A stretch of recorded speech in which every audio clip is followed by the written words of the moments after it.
Bonjour et bienvenue dans cette nouvelle séance, la deuxième, consacrée à la séquence 3 du programme de géographie de la classe de 4e, intitulée, je vous le rappelle, Un monde de migrants, et qui va nous permettre d'évoquer toutes les problématiques des migrations internationales aujourd'hui. Et Dieu sait si c'est d'actualité.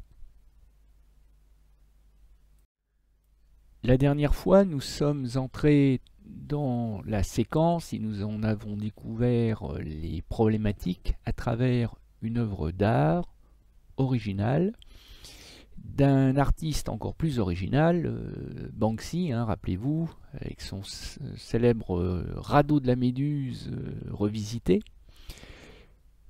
Aujourd'hui, nous entrons dans le vif du sujet avec une séance consacrée aux migrations liées à la Coupe du Monde 2022 au Qatar et qui va être l'occasion pour nous de dresser des portraits croisés de migrants du Nord et du Sud.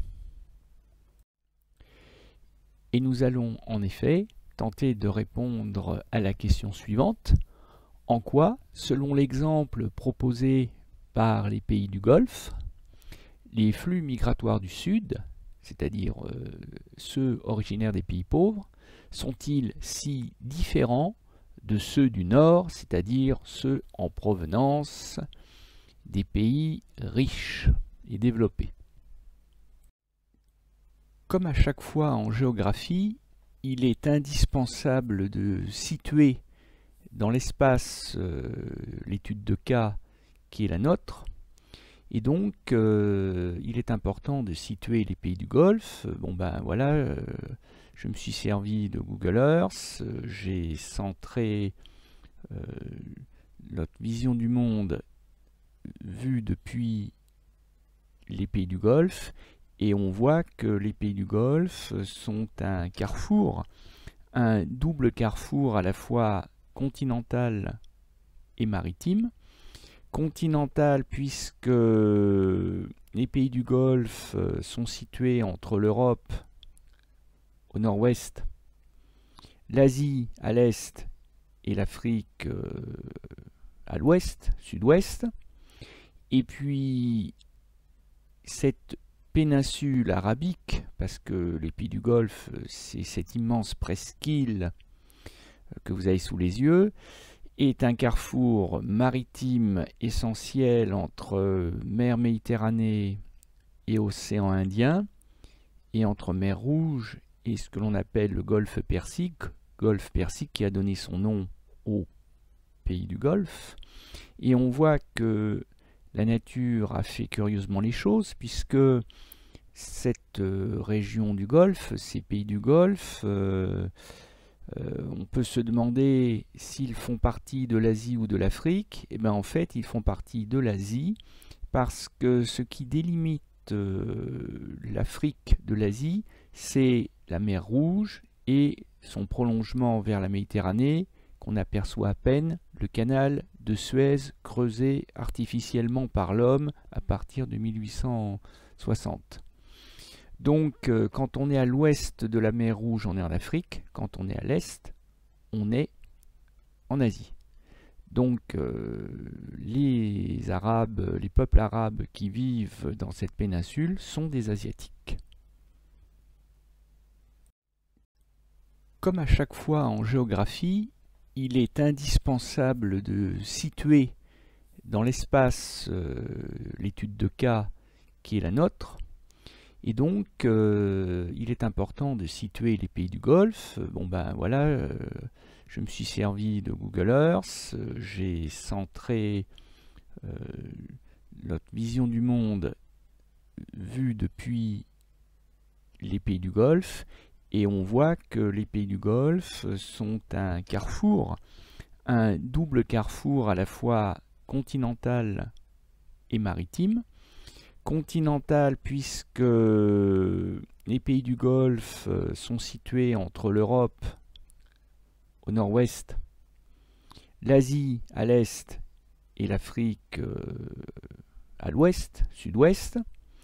Et puis cette péninsule arabique, parce que les pays du Golfe, c'est cette immense presqu'île que vous avez sous les yeux, est un carrefour maritime essentiel entre mer Méditerranée et océan Indien, et entre mer Rouge et ce que l'on appelle le golfe Persique qui a donné son nom au pays du Golfe. Et on voit que la nature a fait curieusement les choses, puisque cette région du Golfe, ces pays du Golfe, on peut se demander s'ils font partie de l'Asie ou de l'Afrique. Et bien en fait, ils font partie de l'Asie, parce que ce qui délimite l'Afrique de l'Asie, c'est la mer Rouge et son prolongement vers la Méditerranée, qu'on aperçoit à peine, le canal de Suez creusé artificiellement par l'homme à partir de 1860.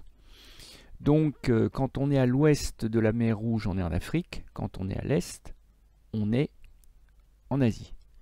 Donc les Arabes, les peuples arabes qui vivent dans cette péninsule sont des Asiatiques.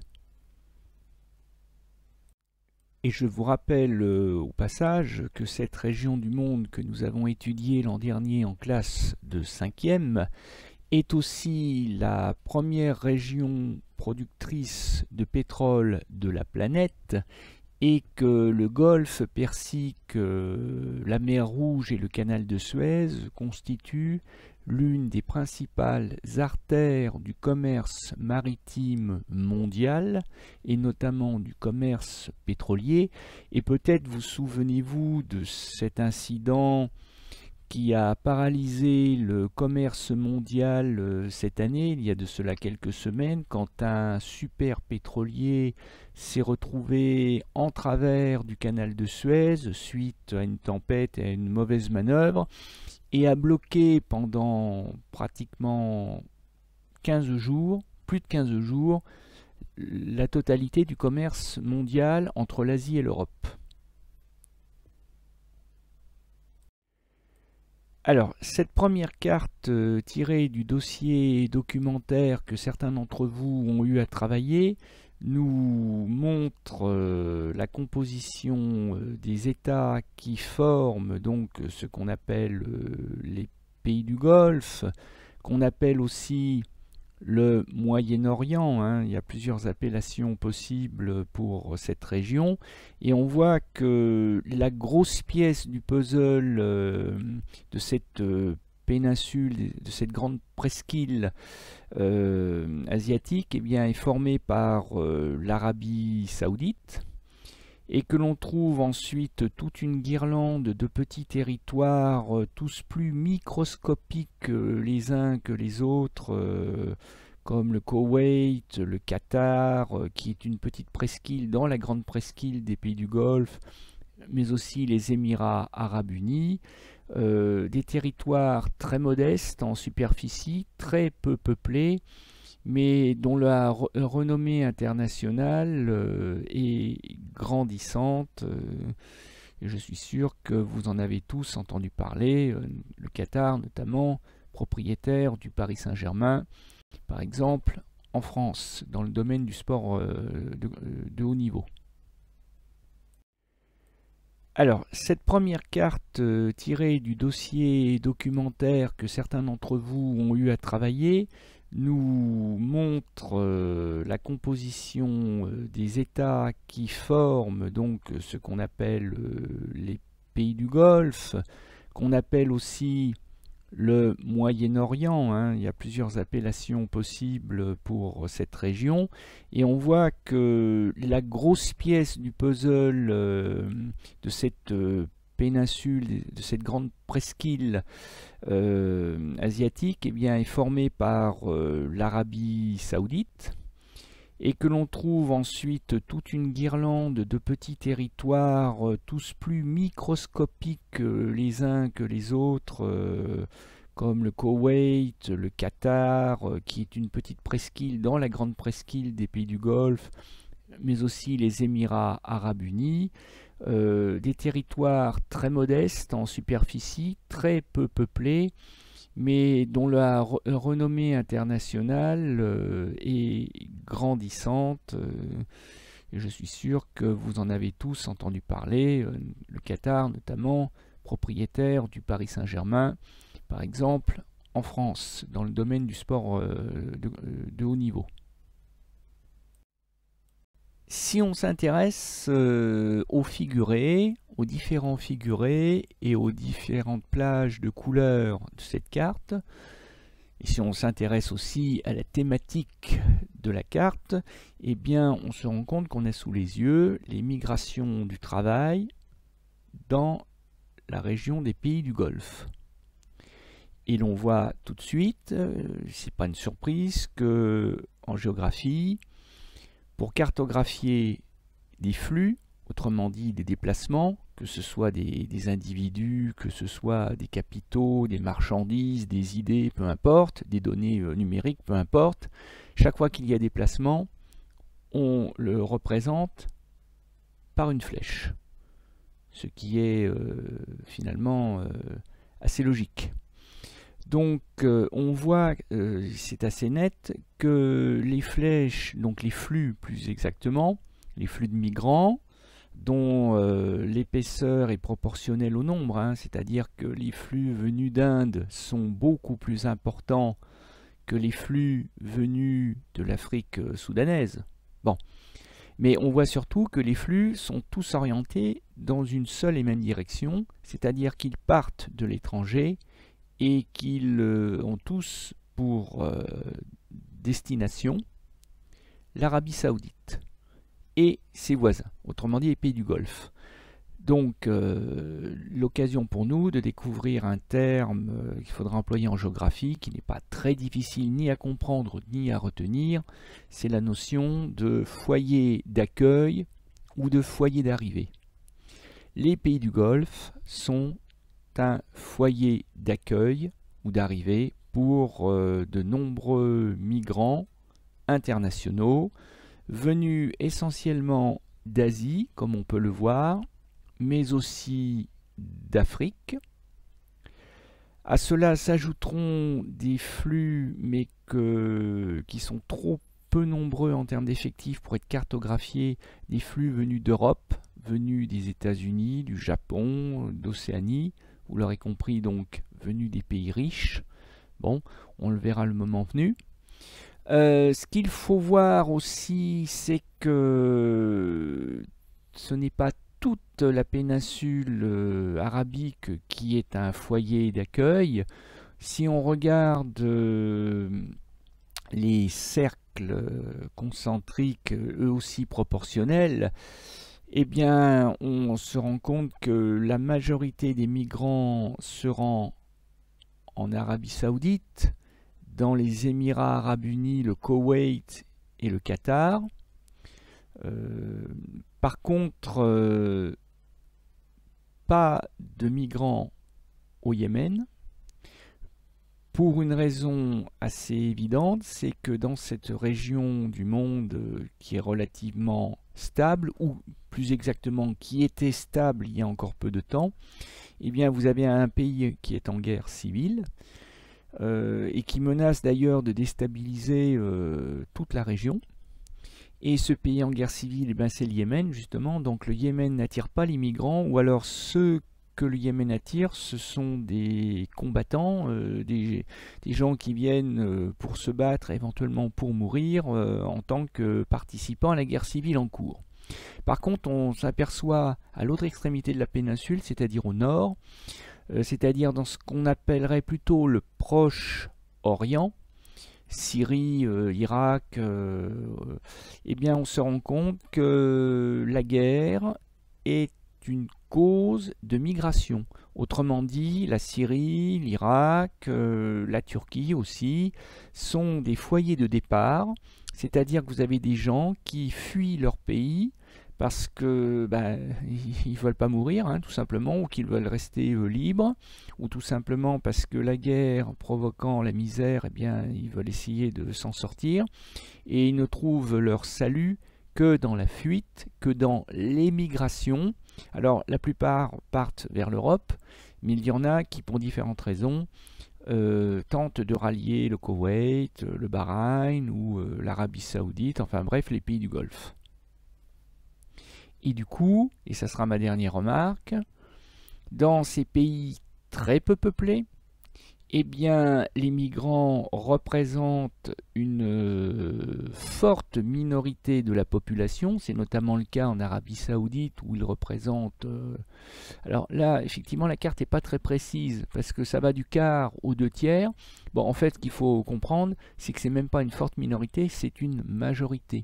La plupart des habitants des pays du Golfe sont issus de l'immigration, autrement dit, sont d'origine étrangère, et pas seulement d'origine, ils restent de nationalité étrangère.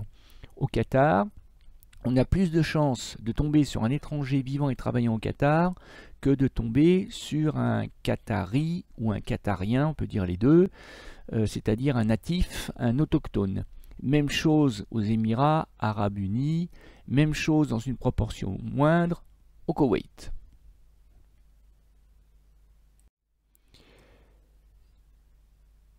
Une dernière remarque sur cette carte décidément essentielle parce que très riche.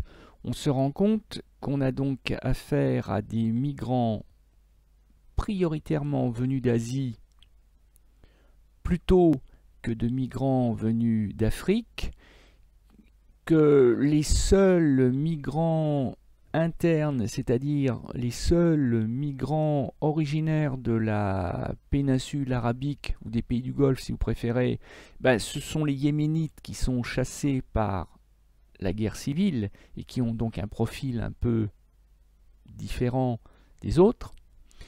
On constate aussi que les migrants couvrent parfois des distances très courtes. Les Yéménites sont quasiment sur place. Les Syriens, les Irakiens, les Turcs sont des voisins, puisque le Proche-Orient, comme son nom l'indique, est proche du Moyen-Orient, donc ils n'ont que peu de distance à couvrir. Les Africains, essentiellement de l'Est, c'est-à-dire égyptiens ou soudanais, n'ont qu'à franchir la mer Rouge. Ils sont là aussi des voisins. Pareil pour les Jordaniens, les Palestiniens que j'ai oublié de citer. Mais on voit bien que, par contre, l'essentiel des migrations est constitué par des Asiatiques. Et ce que ne nous montre pas bien cette carte, mais que nous allons voir avec une carte un peu plus précise, c'est qu'on a affaire à des migrants qui viennent, alors là, pour le coup, pas en voisin, et qui viennent parfois de très loin.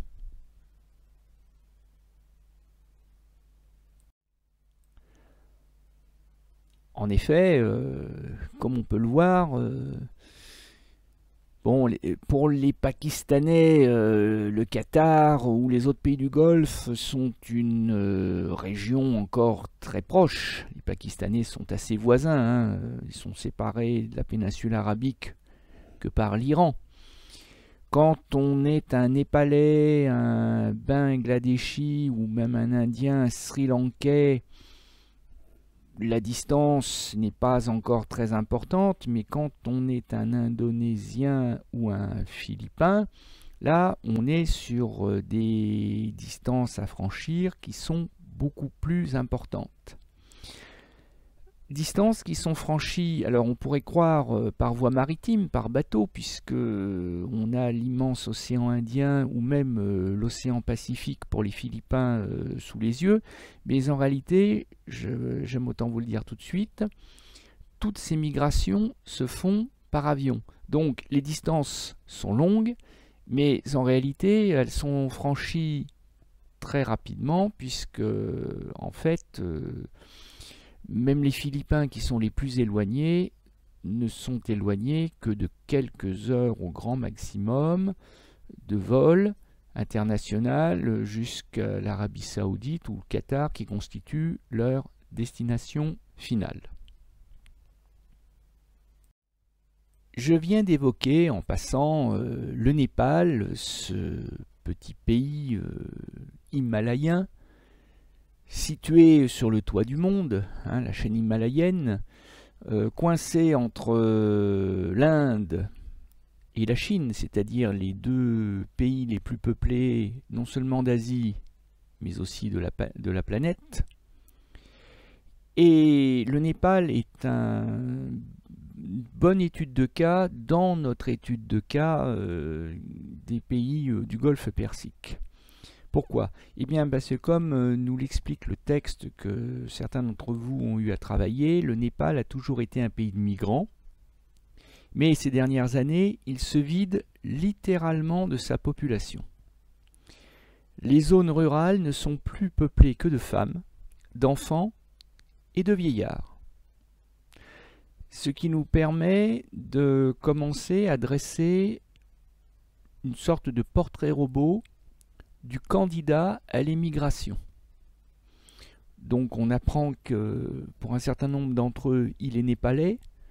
Quand il n'est pas népalais, disons qu'il fait partie globalement de ce qu'on appelle le sous-continent indien, c'est-à-dire le Pakistan, l'Inde, le Népal, le Bangladesh, le Sri Lanka, ce qui historiquement correspond à l'ancien empire des Indes britannique du 19e et de la première moitié du 20e siècle. Bon, on apprend aussi que ce sont plutôt des paysans qu'on peut, sans grand risque, en faisant une hypothèse, considérer comme très pauvres, hein, parce que paysan dans un pays très pauvre, en général, on ne se trompe pas. Surtout des hommes, célibataires ou non, qui quittent leur pays, et on peut, sans grand risque de se tromper là encore, penser qu'on a affaire à une migration du travail, c'est-à-dire des gens qui tentent de trouver une vie meilleure à l'étranger, en échange évidemment du travail qu'ils donneront sur place à ce pays qui va les accueillir. Alors on a une autre information dans la suite du texte.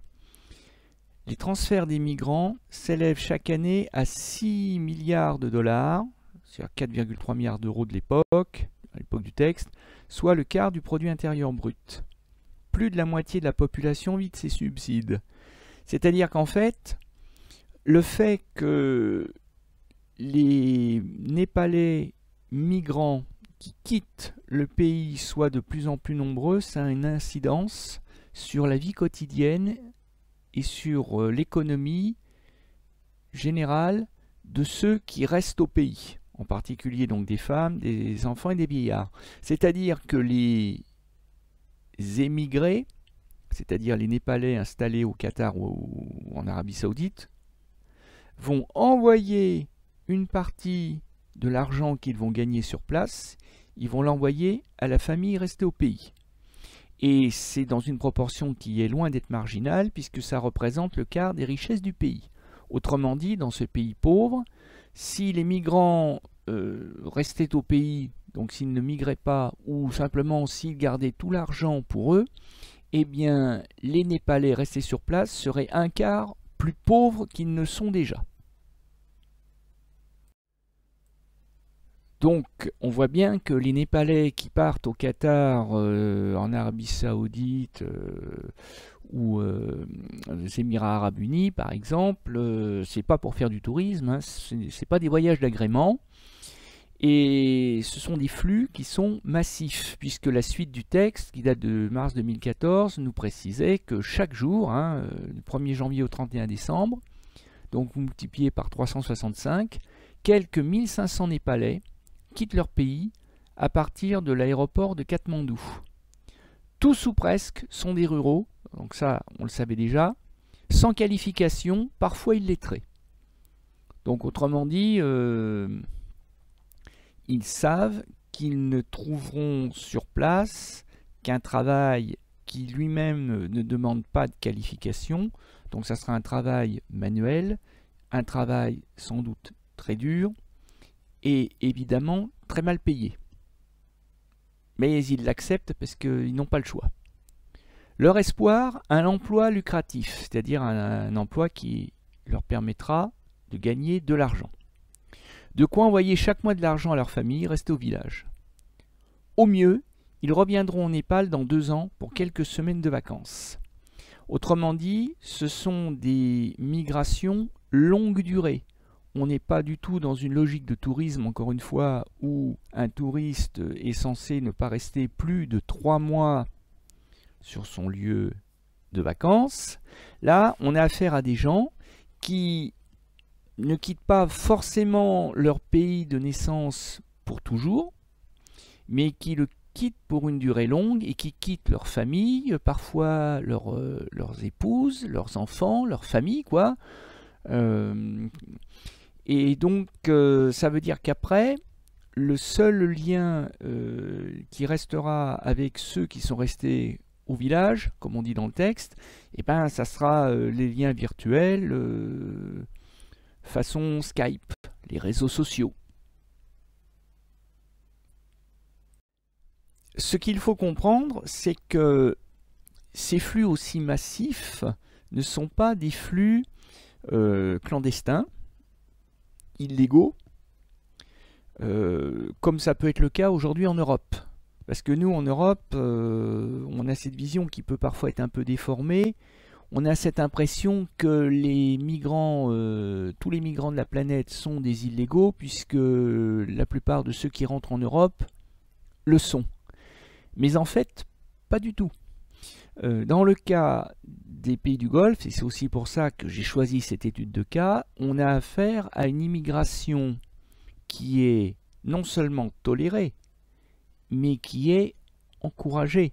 C'est-à-dire que les pays du Golfe accueillent des candidats au travail dans leur pays.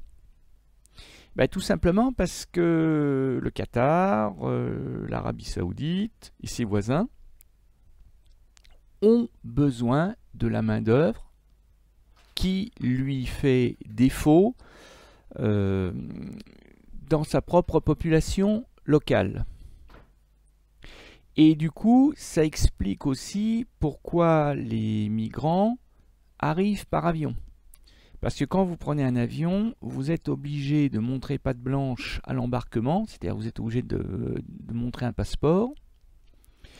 Et vous êtes aussi obligé de montrer le passeport à l'arrivée. Donc vous ne pouvez pas arriver clandestinement, à la nage, comme c'est le cas aujourd'hui pour les migrants venus d'Afrique ou d'Asie et qui traversent parfois la Méditerranée sur des planches ou sur des rafiaux de fortune. Bon. Là, tout est encadré, tout est organisé, parce que tout est encadré et organisé du départ.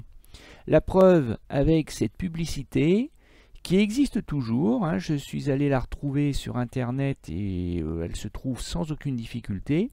Vous avez un site internet en langue anglaise, puisque c'est la langue internationale aujourd'hui, un site qui émane, qui provient d'une entreprise située à Dubaï, aux Émirats Arabes Unis, qui s'adresse aux Philippins, aux candidats philippins ou Philippines, parce que là, en l'occurrence, vous l'aurez remarqué, c'est plutôt des femmes qui sont recherchées, mais pas seulement d'ailleurs, puisqu'on va chercher des nannies, des drivers, des housemaids et des cooks, autrement dit, des nourrices, des chauffeurs, donc là ça peut être des hommes, des femmes de ménage et des cuisinières, qui peuvent éventuellement aussi être des cuisiniers, peu importe.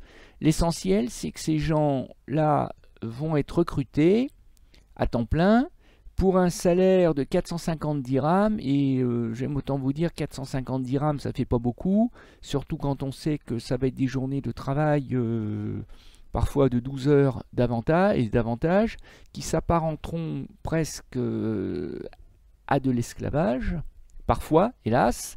Donc c'est un salaire de misère, mais il faut croire qu'il en vaut malgré tout la peine pour des femmes très pauvres issues des Philippines, qui vont être appâtées, si j'ose dire, par ce genre de publicité, qui ne met évidemment pas en avant les conditions ni de vie, enfin, de logement ou de travail.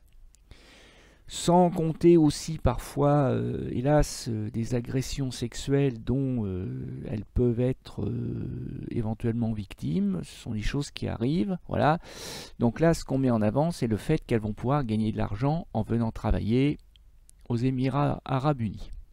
Donc on a bien la preuve qu'on a une migration qui est organisée, encouragée, encadrée. Et si vous vous demandez comment il est possible que des gens très pauvres, parce que s'ils étaient riches, ils ne viendraient pas, comment se fait-il que des gens si pauvres aient les moyens de s'offrir un billet d'avion, au moins l'aller, jusqu'à Dubaï? Eh bien, c'est une très bonne question que vous posez là, et je ne manquerai pas d'y répondre, mais un peu plus tard. Suspense.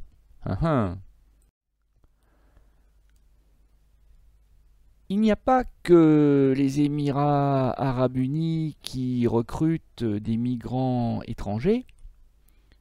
La preuve avec cette autre page Facebook cette fois-ci, donc d'un site internet officiel du Qatar. Et comme vous pouvez le voir, cette page est en langue française. Or, vous doutez bien que le français n'est pas la langue maternelle et officielle des Qataris. Mais tout simplement parce que ce site officiel du Qatar, géré par probablement le ministère de l'économie local, eh bien, est destiné à un public français. C'est-à-dire que les pays du Golfe recrutent dans le monde entier. Mais là, par contre, on ne va pas s'adresser, si j'ose dire, à la même clientèle. C'est-à-dire que là, on va s'adresser à des candidats à l'immigration qui sont des gens diplômés, et qui devront même être d'ailleurs archi-diplômés, des gens qui ont un niveau de vie, des conditions salariales, des prétentions salariales, des exigences si vous préférez, bien supérieures à celles des nourrices philippines par exemple ou des maçons népalais, parce que là, le migrant est davantage en position de force pour négocier ses conditions de vie, de travail et de salaire, tout simplement parce qu'il a un petit quelque chose en plus qui fait que les dirigeants du Qatar, de l'Arabie Saoudite, etc., vont lui proposer ce que l'on appelle un pont d'or. Un pont d'or, c'est une image naturellement, c'est quand on vous fait des propositions qui sont tellement mirifiques, des propositions qui sont tellement avantageuses sur le plan financier, matériel, que vous ne pouvez pas les refuser. Et c'est le cas par exemple du français Olivier, qui avait un gros salaire à la City de Londres, et qui a été débauché de la City de Londres, c'est-à-dire que le Qatar est venu lui proposer un bien meilleur salaire qu'à Londres pour travailler cette fois-ci à la bourse de Doha. Et effectivement, comme le dit le témoignage, comme dans tous les secteurs au Qatar, Olivier travaille avec des salariés venus de tous les pays, surtout du Moyen-Orient. Il a au passage multiplié son salaire par 3 et ne paie bien sûr aucun impôt. Ça, c'est un avantage fiscal comme tous les résidents du pays. Voilà. Au Qatar, on ne paye pas d'impôts. L'après-midi, il profite de sa maison spacieuse et de sa piscine avec sa femme et ses 3 enfants. Donc là, on voit qu'il a véritablement une vie de château. Dans un pays marqué par l'aridité, même pas la sécheresse, l'aridité où l'eau est une denrée rare, une ressource précieuse, et vous voyez qu'il a une piscine. Et ça ne doit pas être une petite piscine gonflable, ça doit plus tenir de la piscine olympique qu'autre chose. Avec sa femme et ses 3 enfants, autrement dit, Olivier a pu faire venir sa famille. Sa famille, il ne va pas garder un lien virtuel avec elle. Sa famille fait partie, si j'ose dire, du contrat de travail. Olivier ne vient que parce qu'il a obtenu l'assurance que sa femme et ses 3 enfants peuvent venir vivre avec lui. On invite tout le temps des amis, on va au souk, le souk c'est-à-dire le marché, ou au restaurant. Les Qatariens ont une vie sociale très riche. Ça veut dire que, en plus, Olivier et sa famille sont très bien intégrés, sont très bien reçus par les autochtones qui les invitent à tisser des liens sociaux avec eux. Donc autrement dit, Olivier et sa famille ne sont pas laissés à l'écart, mis dans une sorte de ghetto pour riches. Hein. Bon. Eh bien, ça, c'est ce qu'on appelle la politique du brain drain, qui n'a pas été, donc mot anglais, hein, qui veut dire fuite des cerveaux, qui n'est pas une invention du Qatar, hein, que les États-Unis ont mis en œuvre bien avant, et qui consiste à attirer sur place les meilleurs étrangers sur le plan qualitatif, c'est-à-dire ceux qu'on estime comme les plus utiles à l'économie du pays. Et comme on n'attire pas les mouches avec du vinaigre, mais avec du miel, hein, vous connaissez l'expression, eh bien, il faut pratiquer une politique de très haut salaire.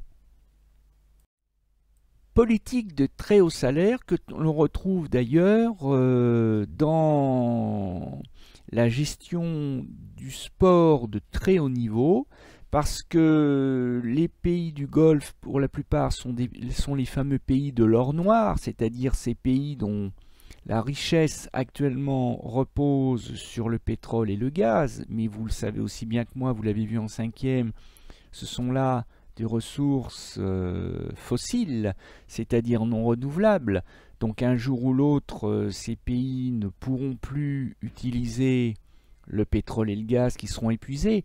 Donc ils ont décidé de se tourner vers l'avenir, et l'avenir, ça sera le tourisme de luxe et les compétitions sportives de haut niveau qui généreront beaucoup d'argent, ne serait-ce qu'à travers les droits télé. Et voilà par exemple pourquoi le Qatar a tout fait pour arracher à la Fédération internationale de football, l'association, la FIFA, eh bien, l'organisation de la Coupe du Monde 2022. Et c'est aussi pour cette raison que des vieilles gloires du sport, c'est-à-dire des sportifs quasiment à la retraite, eh bien, se laissent tenter par les gros chèques signés par les pays du Golfe pour les attirer et pour, comment dirais-je, donner plus de clinquant aux compétitions nationales qu'ils organisent. Eh ben, par exemple, bon, si finalement Franck Ribéry a préféré signer dans la vieille Europe en Italie, il s'est laissé tenter par le Qatar, il a failli signer au Qatar. Même chose pour d'autres sportifs dans d'autres domaines, hein, carnet de chèques et vieille gloire, la recette du Qatar pour se retrouver en finale du mondial de handball. Donc tout ça, ça concerne des migrants venus des pays riches du Nord, ceux-là même qui ne sont pas cartographiés sur la carte, mais que l'on attire encore une fois grâce à des très hauts salaires. Alors quel contraste, mon Dieu, avec ces migrants venus donc du sous-continent indien, venus d'Asie ou venus d'Afrique, de ces pays très pauvres, de ces gens dont on a besoin, mais pour lesquels on ne va pas évidemment se mettre en quatre, parce que ils n'ont pas de compétences particulières, ils n'ont pas de diplôme, rien qui justifie effectivement un brain drain. Donc pour Ganesh, le Népalais, eh bien l'accueil va être beaucoup moins royal, si je puis dire. Pour Ganesh, le Qatar était une oasis dans le désert, une terre promise qui allait lui permettre de s'extraire de la misère qui emprisonnait sa famille au Népal depuis des générations.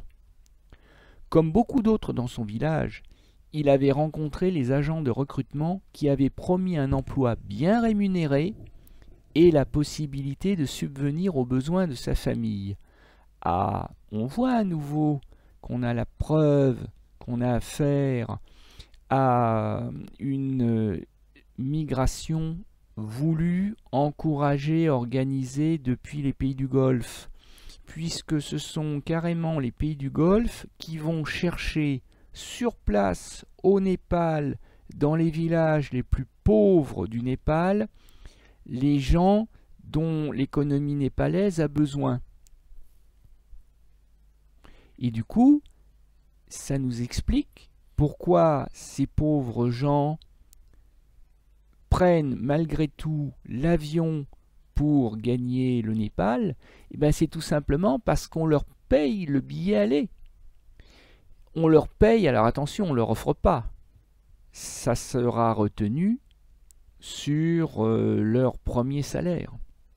C'est une sorte d'avance pour leur permettre de se rendre sur place.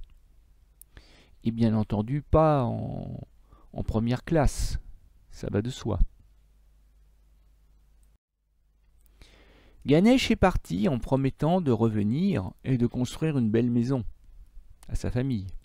Chaque année, plus de 100 000 Népalais partent pour le Qatar. Et oui, à raison de 1500 par jour, hein, ça finit par faire du monde. Où une industrie de la construction en plein essor, autrement dit le BTP, s'est développée depuis la victoire de sa candidature pour accueillir la Coupe du Monde 2022. Donc la quasi-totalité de la main-d'œuvre qui est en train de construire à ses risques et périls les stades de la Coupe du Monde 2022, eh bien, la quasi-totalité de cette main-d'œuvre est soit népalaise, soit originaire du continent, du sous-continent indien. Donc ce sont des étrangers qui construisent les stades de la Coupe du Monde.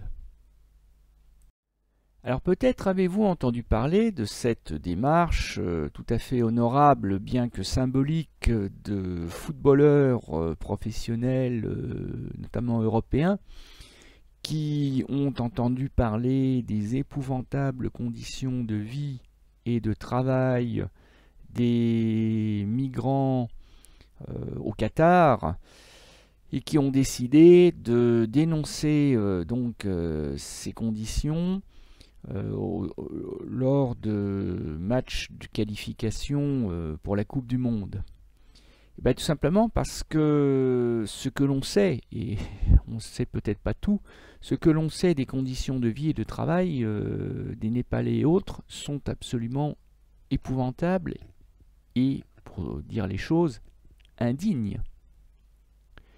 Sur la plupart des chantiers, les températures peuvent atteindre 50 degrés. Bon, ça forcément, puisqu'on est dans une région extrêmement aride. Et les ouvriers peuvent travailler jusqu'à 12 heures par jour. Les hommes qui ont été recrutés affirment qu'ils ne sont pas ravitaillés en eau potable. Certains travailleurs disent qu'ils n'ont pas été payés depuis des mois. Et ça d'ailleurs c'est pas faux, et vous verrez d'ailleurs pourquoi les employeurs sont en position de force dans le reportage que je vous montrerai tout à l'heure. En fait, bon, je vous l'explique en deux mots. Quand le travailleur arrive à l'aéroport international, il remet à son futur employeur, il remet entre ses mains son passeport. Ce qui fait qu'après, l'employé dépend de la bonne volonté de son employeur. Si jamais l'employeur n'est pas content de son salarié, il peut le licencier, bon soit, mais il peut le licencier sans lui rendre son passeport. Ce qui fait que le migrant est condamné, si je puis dire, à rester au Qatar, où il n'aura plus, pour ainsi dire, qu'à crever de faim. Autrement dit, et c'est vrai aussi d'ailleurs pour Olivier, hein, le Golden Boy de la bourse de Doha, tous les salariés qui viennent travailler au Qatar, qu'ils soient des salariés privilégiés venus du Nord ou des travailleurs misérables du Sud, tous doivent remettre leur passeport à leur employeur et ils se retrouvent d'une certaine manière séquestrés. Il est arrivé, par exemple, que des entraîneurs de foot soient licenciés par leur club pour absence de résultats. C'est arrivé à un Français d'ailleurs. Et ce Français a mis plus de 2 ans à récupérer son passeport. Il s'est retrouvé séquestré dans une chambre d'hôtel avec interdiction de quitter le pays et obligé de payer sa chambre d'hôtel avec ses propres économies. Ça l'a durement marqué, hein, vous pouvez comprendre facilement pourquoi. Donc dans ces conditions, si votre employeur oublie de vous payer, vous ne pouvez pas aller vous plaindre parce que si vous vous plaignez, il va vous virer et il conservera votre passeport et les choses seront donc encore pires pour vous. La nuit, il retourne vers des hébergements sales et surpeuplés, à l'écart de la population locale, hein, donc on ne se mélange pas avec les autochtones, donc il n'y a pas de lien social tissé avec les autochtones, puisque de toute façon, même si vous êtes là pour plusieurs années, vous finirez par rentrer chez vous, parce qu'il n'est pas question de vous autoriser à rester au pays. La puanteur des eaux usées est accablante, et les travailleurs affirment que quelques 600 hommes se partagent 2 cuisines. Donc autrement dit, des conditions de vie et de travail épouvantables et indignes. Dans ces conditions, les accidents de travail ne sont pas rares et la mortalité, on pourrait même dire la surmortalité, s'explique très facilement, même si le Qatar a longtemps cherché à cacher les chiffres qui évidemment sont un peu embêtants pour lui, eh bien on sait que au moins 6500 ouvriers depuis 2010 sont morts liés aux conditions de vie et de travail sur place.